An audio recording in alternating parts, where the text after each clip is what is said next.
물가는 더 폭등이라. 엔화도 비상사태. 제가 왜 이렇게 제목을 잡았을까요? 그만큼 일본의 물가는 계속 올라가고요. 결국 일본은행이 금리를 올린다. 여기에 저는 방점을 높게 둔다는 뜻입니다. 일본은행이 금리를 올리면 엔화는 어떻게 될까요? 가치가 더 높아지겠죠. 가치가 높아진다는 것은 그만큼 엔화가 강해진다는 뜻입니다. 원화 입장에서 보면요. 엔화가 강해진다 이러면 더 많은 원화를 주고 엔화를 사야 된다는 뜻이에요. 실제로 시장에서도 그렇게 나타나고 있습니다. 엔화가 981.68원을 줘야 100엔을 살 수 있습니다. 순식간에 엄청 올라갔죠. 하루 사이에 11.14원이나 올라갔습니다. 엔화가 그만큼 강해진 거예요. 더 적은 원화를 주고 엔화를 사는 것이 아니라 더 많은 원화를 주고 엔화를 사는 그런 모습으로 바뀌고 있습니다. 그런데 이 주말 사이에 말이에요. 주말 사이에 뭐가 큰일이 있다고 엔화가 이렇게 요동칠까요? 그것은요. 물가입니다. 일본의 물가가 심상치 않아요. 일본의 근원소비자 물가 지수는요. 2025년 1월에 3.2에서 2월에 3.0으로 좀 떨어졌거든요. 근원이라는 게 핵심 물가 지표라는 뜻이에요. 떨어지니까 높긴 높지만 뭔가 꺾이는 모양새가 보이니까 시장에서는 안도감을 가질 수밖에 없었습니다. 근원만 그런 게 아니라 소비자 물가지수 CPI도 마찬가지예요. 1월에 4%에서 2월에 3.7%까지 떨어졌습니다. 그러니까 시장에서는 물가 떨어지니까 그렇게 나쁘지 않네 이런 생각을 가졌었습니다. 그런데 도쿄의 소비자 물가지수는 3월 달이 달랐습니다. 지금 2월 달은요. 2월 달은 도쿄도 꺾였고 전체 일본 소비자 물가도 꺾였는데 3월 달은 다시 올라가는 모양새예요. 일반적으로 도쿄 소비자 물가 지수가 굉장히 빨리 나오거든요. 이게 달이 가기 전에 나옵니다. 그런데 도쿄 물가 지수는요. 시장의 예측치보다가 훨씬 많이 올라갔다는 뜻입니다. 그러니까 시장의 불안감은 굉장히 커진 거예요. 이거 뭐지 도대체? 시장이 뭔가 위험성이 있는데 이렇게 생각할 만큼 시장에서는요. 안 되겠다는 말이 나올 정도입니다. 그만큼 말입니다. 도쿄 물가 지수가 이거 장난 아니다. 일반적으로 전년 대비해서 도쿄 소비자 물가 지수 3월에는요. 이게 예상했던 것보다가 훨씬 많이 나왔습니다. 2월에 2.9였거든요. 3월에도 2.9입니다. 2.9. 그런데 놀라운 것은 이게 근원으로 가면 다릅니다. 근원이라는 게 핵심 물가 지수라고 제가 말씀을 드렸죠. 근원 소비자 물가 지수 도쿄를 가보면요.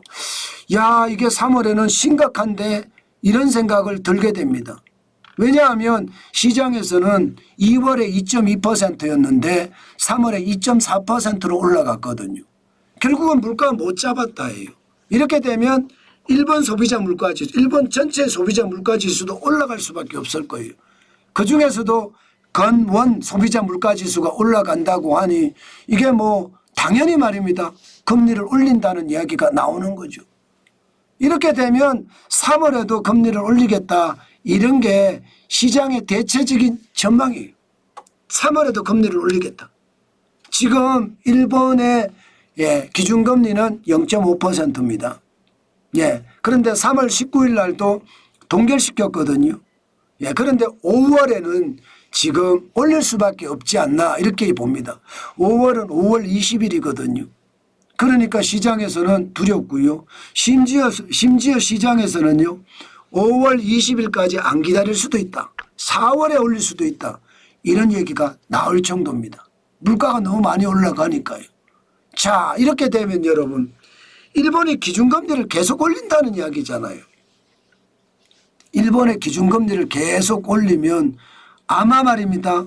아마 엔케리 자금의 청산도 저는 심각하게 될 수도 있다고 생각합니다. 한국은행이 엔케리 자금의 청산 실제로 전체 규모를 봤더니 3조 3,771억 달러입니다. 네, 엔케리 자금이 뭐냐? 저가 금리가 적으니까 저금리 엔화를 빌려서 투자한 게 이게 엔케리 자금입니다.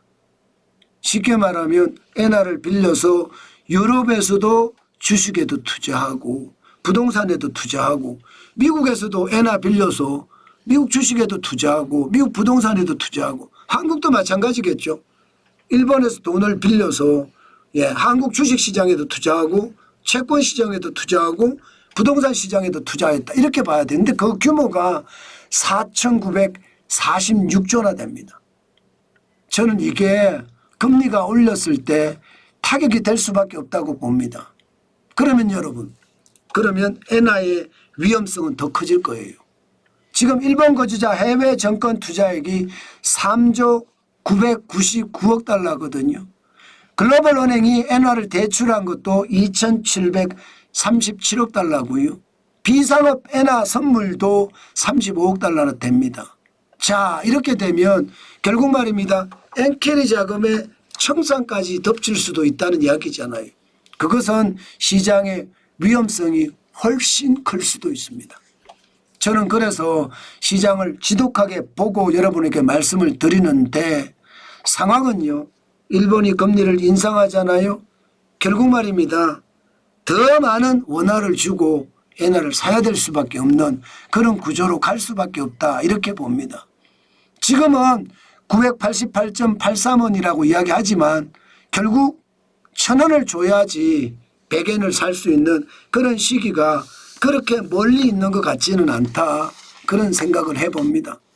여기에다가 엔케리 자금의 청산까지 오면 그만큼 엄청난 어떤 상황도 닥친다. 블랙먼데이가 따로 있는 게 아닙니다. 작년에 8월 쇼크를 겪었거든요. 작년 8월 5일 날 일본이 7월 말에 금리를 올리니까 8월 5일 날 주가가 와장창 부서진 거 기억나시죠? 그게 다시 올 수도 있다는 이야기입니다. 그 정도로 시장의 불안감은 크다. 그렇게 해석을 해도 지금은 무방하다 이렇게 생각합니다. 저는 엔화를 많이 가지고 있습니다. 저는 팔 생각이 없습니다. 계속해서 더 사면 더 샀지 팔지는 않을 겁니다. 돈이 많이 있었으면 많이 샀을 거예요. 그런데 많이 없었기 때문에 너무 많이는 아니지만 그래도 여전히 저는요. 엔화는 1,000원 밑으로 내려갈 때는 안 팔겠다. 저는 그만큼 말입니다. 여유자금으로 했기 때문에 문제가 없는 거예요. 제가 여러분들에게 계속 말씀드리는 게 여유자금이에요. 여유자금. 신경 안 써도 되는 자금. 그게 여러분들에게 중요한 자금이다. 그 말씀 오늘도 여러분에게 강조해서 드리겠습니다. 절대로 말입니다. 조바심 내에서 투자하잖아요. 돈 못 법니다. 조바심 내지 말고 투자해놓고 잃어버릴 정도가 돼야 돼요. 그래야 그 여유자금이 돈을 불려줍니다. 그게 굉장히 중요한 요소다. 오늘도 또 말씀을 드립니다.